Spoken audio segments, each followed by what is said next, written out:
Good morning to everyone, and welcome to Snack and Facts with the ERC5. This is a virtual event with Gary LeFort, and Gary's going to share with us negotiation strategies for negotiating confidently. And as you were talking, we're all negotiators one way or another, either personally, dealing with community, with business issues. We can all improve our skills in conflict resolution and agreement making. And I think this talk will be extremely useful to all of us.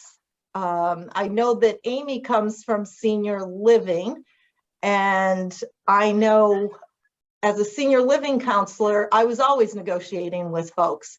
They were at one end of the spectrum, I was at the other, and it was a matter of give and take and finding a way to get to a medium place where everyone felt like they had gotten something from it. So I'm very excited to hear what you have to share with us, and without further ado, I'll turn it over to you, Gary. Okay, before I go to the presentation, what you said is very, correct. Negotiations is really a critical part of doing business, and what people don't always realize, it's not a matter of going into negotiations with the idea of coming out with the best possible deal for you, because you find in those situations you end up having problems farther down because the other party didn't feel the same way. So in the end, a successful negotiation is where everybody comes out feeling that they got to some extent what they wanted. Maybe not everything, but enough that they're satisfied. And that's the key. You really have to have a win-win approach to negotiations. Now, having said that, let's get into the presentation.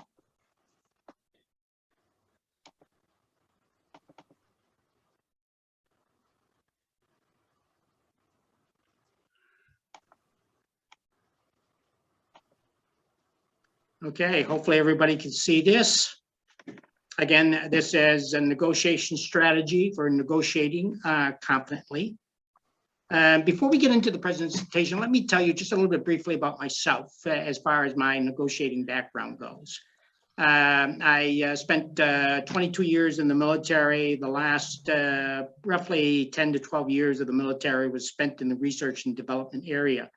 Negotiating with companies, not only here in the United States, but internationally as well. And when I retired, I started my own business, this business here, which likewise involved a lot of negotiating, again, here in the United States with other companies and also abroad, not only as a chief negotiator, but also as part of a team. And then I had the opportunity to get into business at teaching at the college level, and I taught international business, and I developed a course on international business negotiations, which is just as relevant to domestic negotiations as it is to international negotiations. So I have quite a bit of experience as far as not only watching negotiations unfold, but also being involved in the process as well. The art of negotiations, and negotiations is really an art. You can define negotiation as when two or more parties come together, to discuss areas of interest with the goal to reach mutual agreement. It is an interactive process where the action of one party, really does affect the actions of the other party. For example, you have an area of interest. It might be staffing, it might be finances. An offer is put on the table. That offer, does have an influence as to how the other party is going to end up reacting to that offer, generally with a counter offer.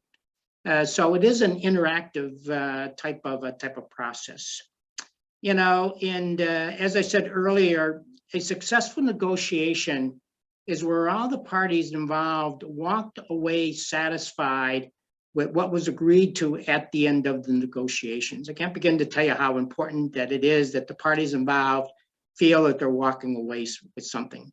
Because if they don't feel that way, even though your negotiations have been concluded, you're going to find that you're going to have problems farther down the road as far as some of these areas that you thought were agreed to. You're going to find that domestic and international negotiations, they go through the same process, but they do differ in the areas of the levels of negotiations. For example, here in the United States, when we negotiate, you're generally negotiating company to company. When you go international, that's not the case. You're not only going to be dealing with company to company, you might be negotiating with the host country government, not only our government as well, depending on what the nature of the contract or the negotiations are. You might also find that sometimes governments will have to talk to other governments in an area like safeguarding intellectual property rights or human rights violations, things of that nature.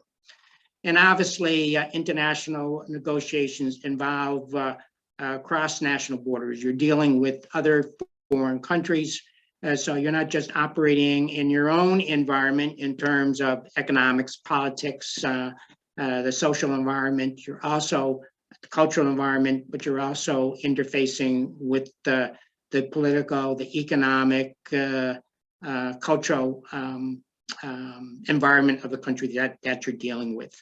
So I really think international negotiations much more dynamic.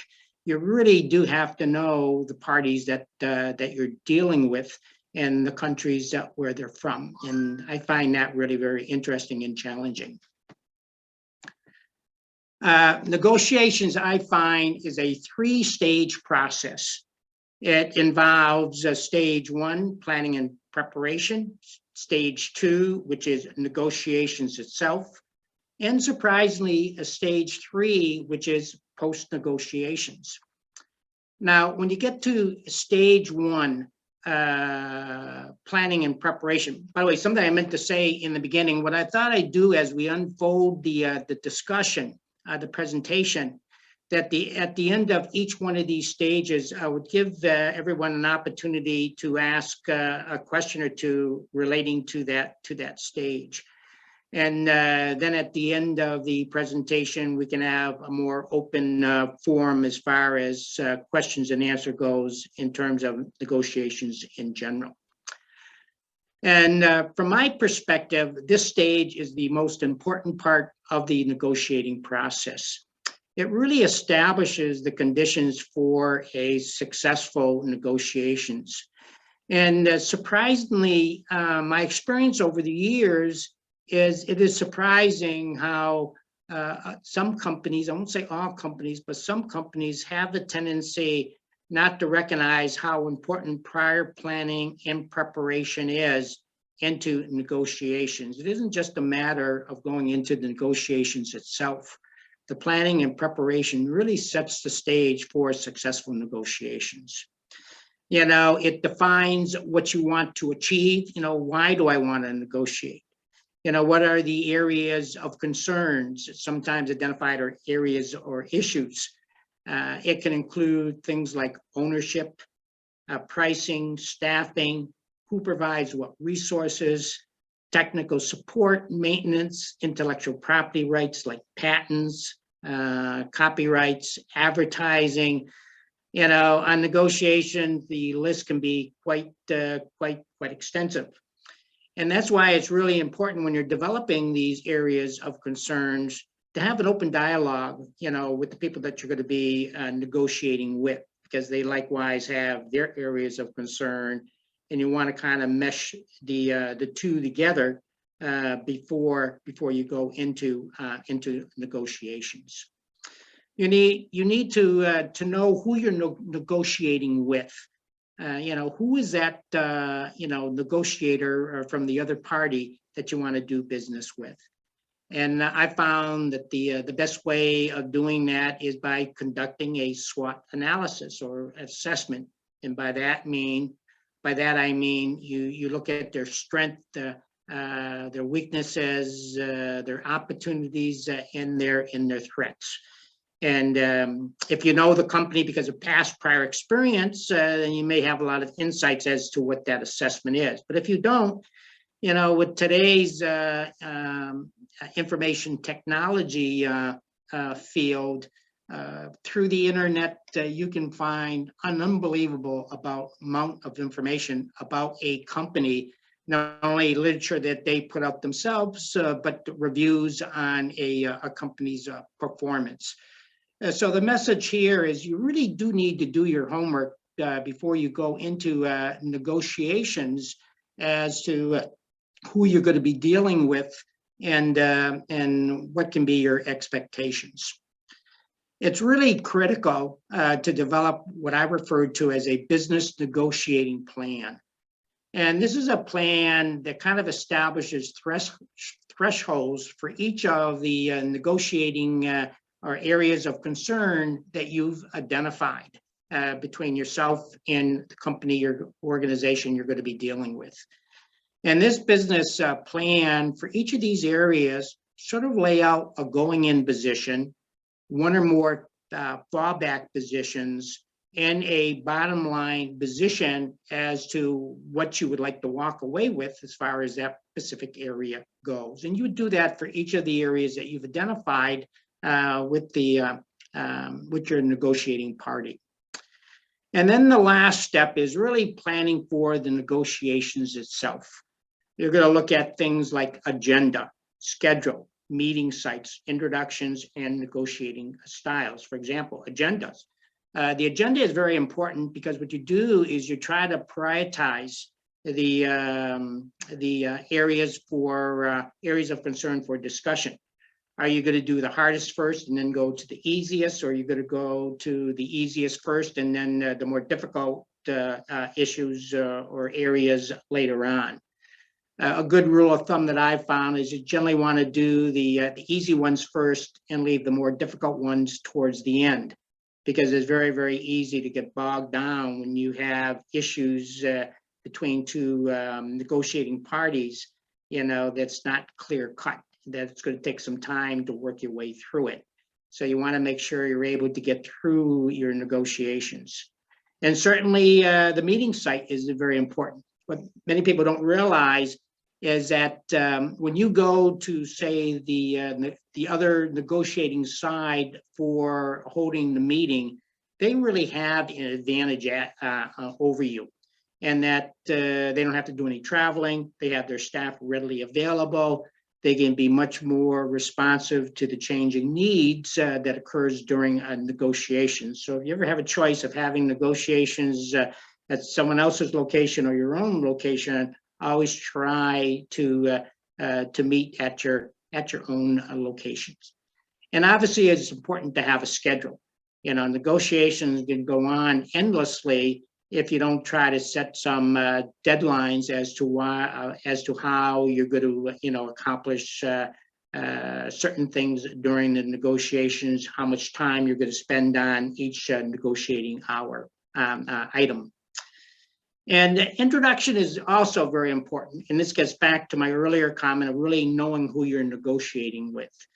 The introduction at the beginning of the negotiations really sets the stage or sets the tone for the rest of the negotiations. It gives you some insights as to who the players are, what you can expect as far as the negotiations. It kind of sets a hopefully an air of willingness to work together. And equally important as far as the negotiations go in the planning stage is the type of negotiating style. There's a lot of different styles to negotiating. Probably the two most often used are the competitive style or the cooperative style.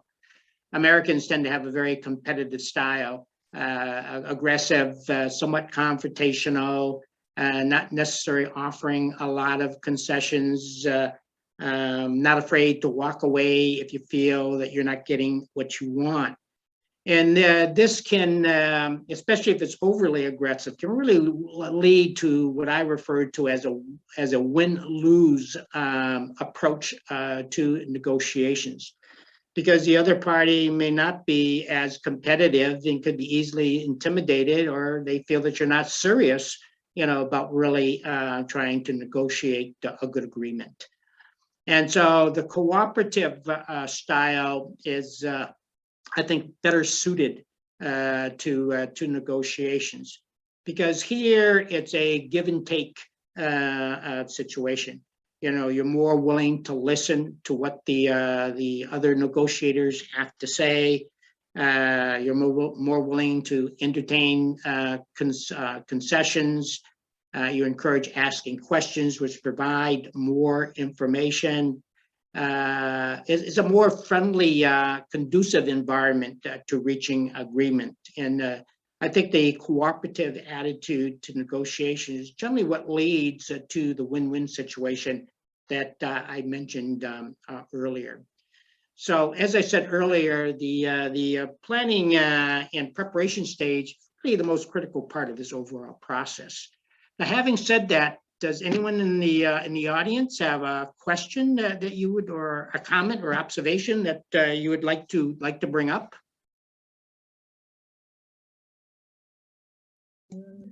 Well, Gary, again, in the work I used to do before as a senior living counselor, I loved it when I saw that you had the SWOT up there, because that was something I always used.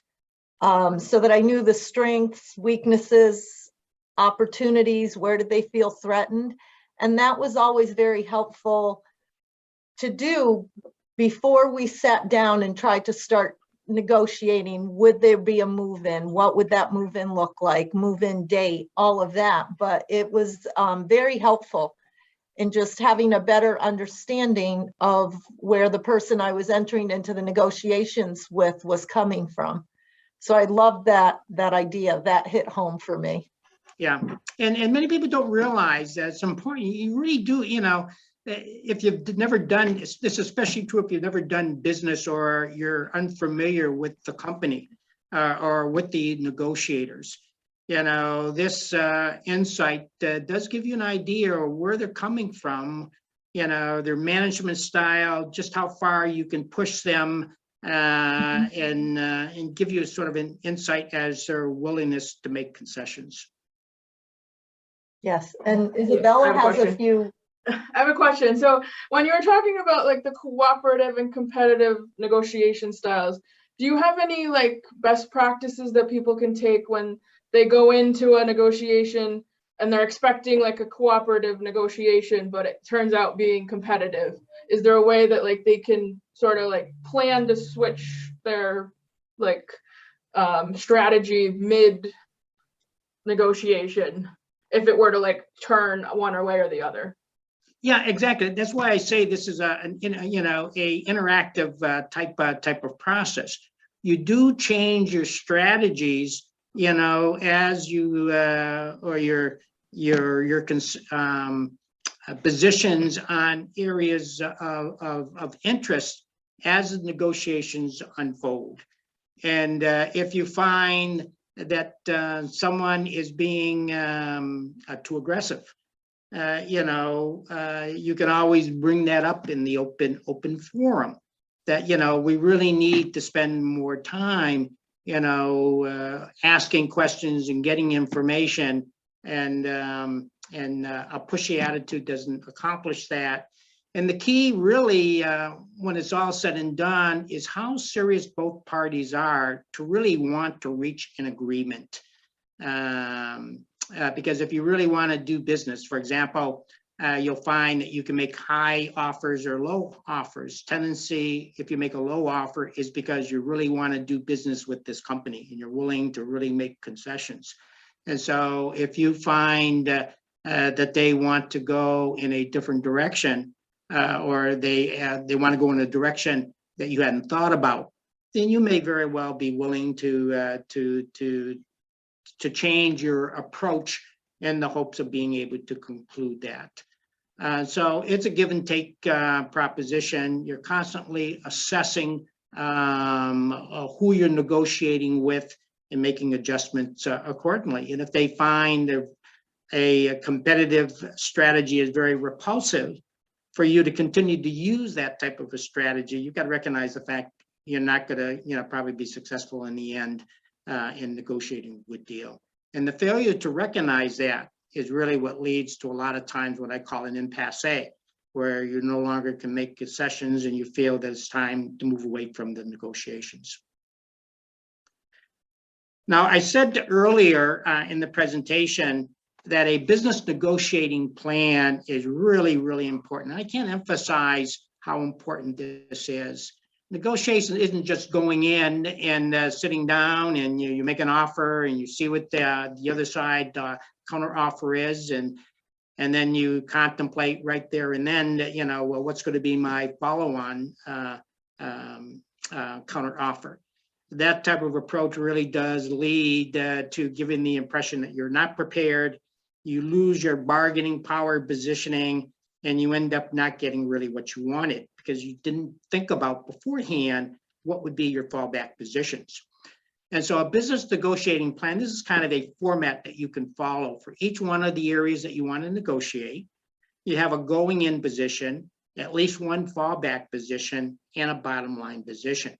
For example, if part of the negotiations is some level of ownership in this business venture, your going in position may be a 60% ownership for me, 40% for you.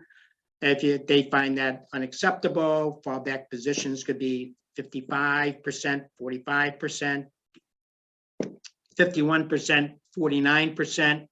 But your bottom line position is, regardless of what type of dealing you go into, you want at least a 50% ownership.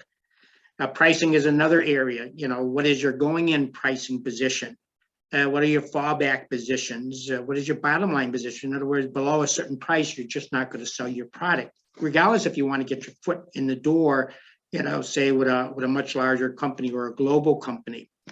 Quality management can always come up. You may prefer, if you're a US company, to use Six Sigma. If you're an international company, you might be more familiar with the ISO 9000, which is a highly used quality management system internationally, even here in the United States. Your bottom line position may be, at a minimum, we want to be able to maintain our own quality management system. But by laying all these different alternatives out beforehand, it gives you a much better bargaining position going into negotiations, especially as concessions start to be made. What is the follow-on concession that you want to make? Very important. You'd be surprised the amount of companies that do not have business negotiating plans going into negotiations. They're negotiating at a whim, not giving it much thought. Stage 2 negotiations. And this is obviously the heart of the whole process, but not necessarily the most important. I really think the stage 1 is that preparation phase. And it always starts with an opening offer, which sets the stage for the negotiations. And 2 obvious questions you should have: who should make it, and should it be a high or low bid? If you have a choice, always be the one to make the opening offer if you can.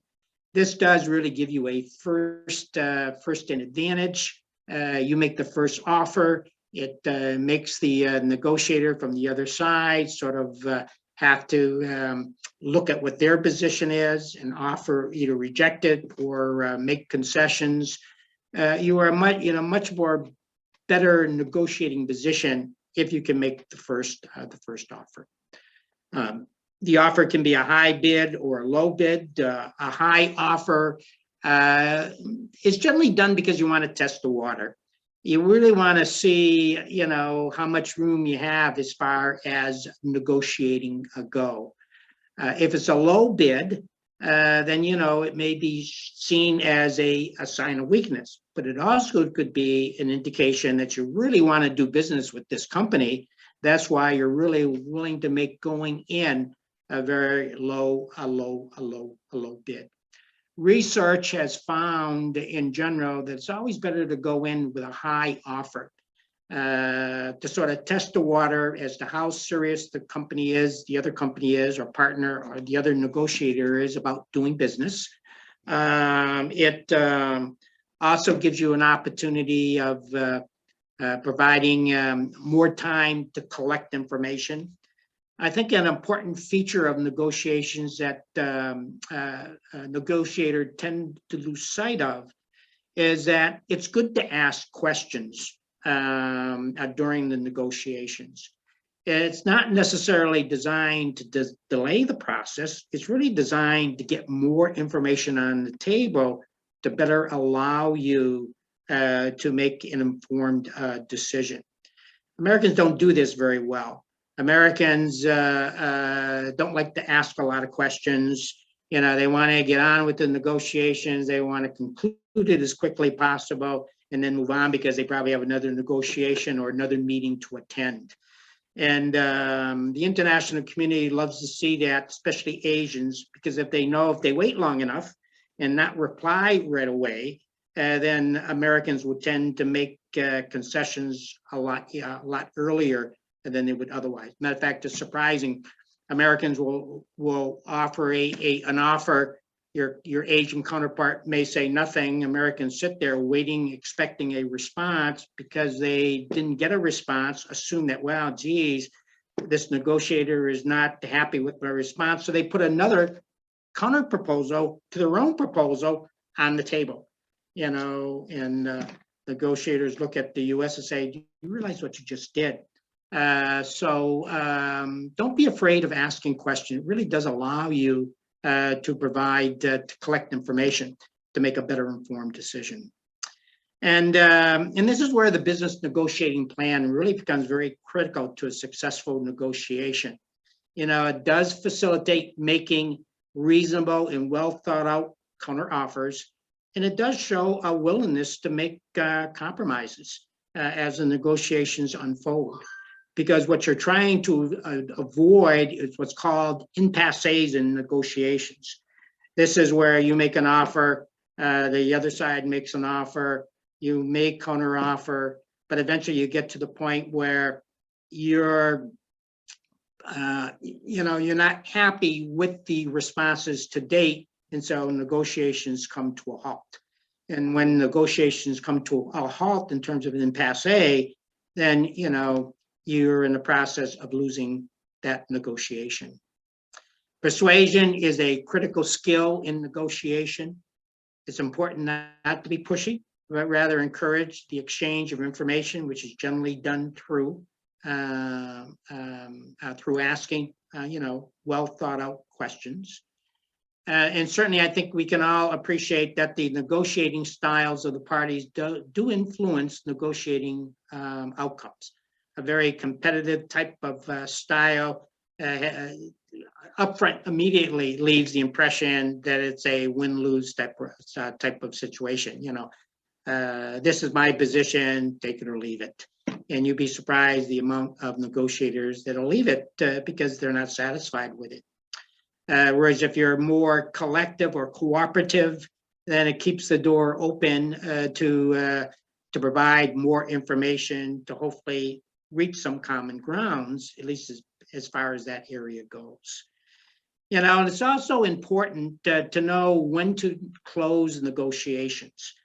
Indicators that negotiations have come to a conclusion when you find that both parties are no longer making concessions, or if they do make a concession, it's not significantly different from the last counter offer that they made.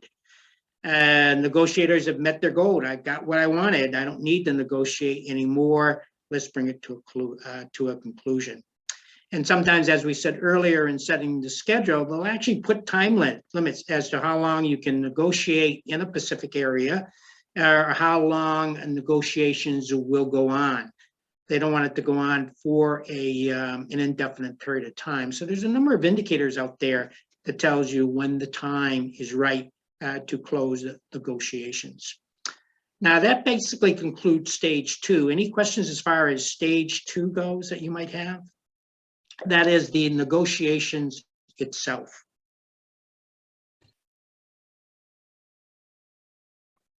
Okay. Carrie, I have Yes. one question. I was just wondering, once you go through stage 2, is it important to wrap that up with like a follow-up document? Like, this is what we talked about. Yeah, and that actually gets to my next chart. I mean, you always want to have some type of a contractual agreement or document, you know, that summarizes everything that you agreed to during the negotiations. And interesting, depending on you know, who you're dealing with. Americans generally like to have ironclad contracts. You know, they can be quite voluminous, we're very large, with a lot of detail, and doesn't leave very much flexibility if something should change as the contract unfolds. When you go internationally, especially in Asian countries, Latin American countries, you find that they want a more loosely structured contract that does provide some latitude for changes as the contract unfolds. Matter of fact, when you get to Asian countries like Japan or China, sometimes they don't even require a formal a written document. You have your negotiations, it's unfolded, you know, your word is your bond, and all you really need is a firm, you know, is a firm handshake as to what you've agreed to do. And that's especially true after the agreement has been reached, the contract starts unfolding, you find that modifications, you know, may be necessary. And in the cases of countries I mentioned, for example, sometimes it's nothing more than a phone call saying, I want to change the contract, and this is why, and this is what I want to do, and that's sufficient. You don't need to have a contract modification. Now, the third stage is a stage that a lot of companies don't really realize is important, and that is the post-negotiations. Negotiations, you know, come to an end. Hopefully, you'll have some type of contractual arrangement, like I said, that may be a very large, rigid document. But it's really going to be contingent upon the parties involved as to the type of formal documentation that you're going to need. If you understand how contracts unfold as part of probably a provision in the contract, you'll have arrangements made for modifications or changes to the contract. I mean, let's face it, you get into a contract, you have anticipations as to what's happened. Events do occur, economies change, and so don't be surprised if suddenly you find what you agreed to, you know, isn't working. If you didn't include some type of modification in the contract, then you're going to have to renegotiate. And so contract modifications may require change and renegotiations. As I said before, negotiations that ends with one party not satisfied with the outcome in one or more area, I promise you probably 9 out of 10 times, you're going to find that you're going to have contractual problems at the end. Either they just outright terminate the contract, or they just become very difficult to work with. So you almost want to get out of the contract. And so it's really important that you have a win-win-win approach to negotiations. And as far as renegotiations go internationally, it's a very, very common practice, especially with Asian countries, because their perspective is that as time unfolds, more and more information becomes available. And as that information becomes available, their position is, well, we made a decision based on the available information at the time. New information has become available. And so consequently, we see a need for renegotiating. And renegotiation is not bad. you know, you really got to look at what's at stake and just how badly you want to continue this business arrangement as to whether or not you're going to be willing to do that. But do anticipate, you know, the need for renegotiations as time unfolds in any contract, and your willingness to do that determines whether or not you could really run into a lot of obstacles as far as your contract goes. Any questions on stage 3?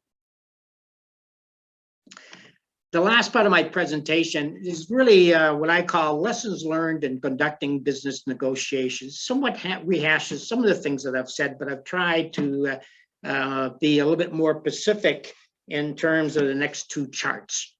First of all, never go into negotiations unprepared. You know, it becomes very, very apparent that you're unprepared. You really do lose your bargaining power because you haven't done your homework, and in all likelihood, that you're not going to get what you wanted. So a good rule of thumb is never to go into a negotiation unprepared. If you find that you don't have enough time as far as the planning and preparation stage goes, then delay the negotiations until you're ready. Go into the negotiations with a win-win attitude, you know, to avoid, you know, the need for renegotiation or, you know, hopefully not the failure of a contract. The business negotiating plan is the roadmap to success.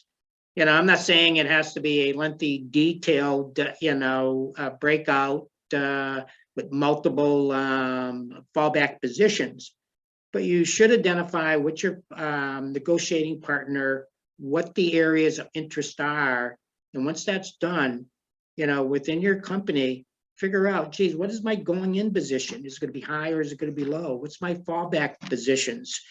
You know, what is my bottom line position? That if you know, if it gets below a certain level, I'm just not going to continue negotiations. You have reached an impasse in termination. You know, negotiations are ended, and sometimes that's very, very unfortunate because the 2 companies may have a lot in common and a lot to gain, you know, if they can find some, you know, some mutual, you know, lines to work together with. When you run into impasses, like I said, try to avoid them to the extent that's possible. But if you see you're approaching an impasse where, you know, just talking back and forth that has ended, there's no more follow-on concessions. At this point, unless you're willing to walk away, a good technique is to ask for a caucus. You know, just break the meeting for a minute, you know, break away, get together with your people, really decide how important this, you know, business arrangement is, and then determine whether or not, you know, you want to end it now, or you maybe want to consider more concessions than you originally planned for. I have found caucuses, especially in situations where you do have the impasses, really does provide that break that you need, you know, to come back into the negotiations and bring it to a successful conclusion. Bargaining power in negotiations, you know, can be either positional power or personal power. And it's really important to understand early in the game and as negotiations unfold, who really has the negotiating power. You know, it isn't always the chief negotiator. You know, it may be a player that everybody listens to or always seems to say the right words that brings a discussion to a positive conclusion. But it's very, very important to recognize who has the bargaining power in negotiations, and then be able to leverage that. And sometimes not the positional power, but the personal power is what can influence a decision. And sometimes that can be done with offline discussions. I can't begin to tell you when I was in Washington, D.C. in the Pentagon, and interfacing with congressional staffers, that the amount of decisions that were made was not necessarily made in the chambers per se, but really were made in the hallways, of either the Senate or the House. Same applies here as well. The introduction, as I mentioned earlier, part of planning, and also the beginning of the negotiations itself, really sets the tone for the talk. And I think you can all identify this. You're all business people. The first impression can have a lasting impact. So if you come in very aggressive, confrontational, the other party, if they're more a cooperative type negotiating style, may see this as, a very standoffish attitude, and negotiations have ended even before it started. It also, I think, sets a friendly air to negotiations, because negotiations should not be adversarial. You all have goals, or if you wouldn't be together, and recognizing that it is not an adversarial relationship, by just introducing each other and getting an idea of who you're dealing with, really can have a very favorable overture to how negotiations unfold. Active listening and asking good questions are key to successful negotiations. Now, you might say, what's active listening? Active listening is really listening to what the other side has to say, not interrupting, and give them the opportunity to complete what they're saying. I mean, how often have we been in situations where halfway through what somebody is saying, you interrupt, say, well, I don't agree with that, or this is my feelings or my position, or what have you. And, you just truncated that person, and it doesn't always set well. So active listening is very, very important, not only in our personal lives, but also our business lives as well. And asking good questions is important, because it provides information to make better decisions. And it's a good business practice to prepare key questions in advance.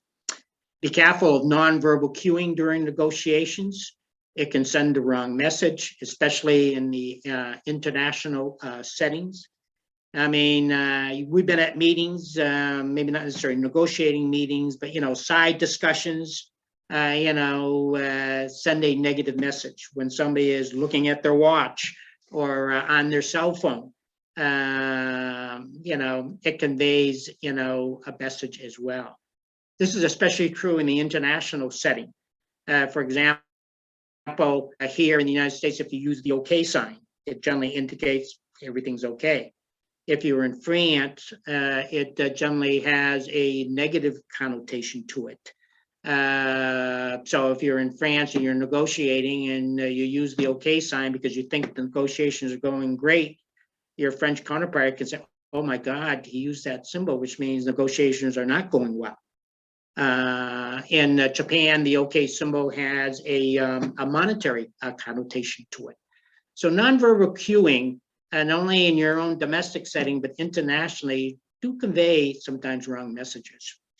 A good business practice during negotiation is to review team performances after each negotiating session, especially if it goes on for more than 1 or 2 days.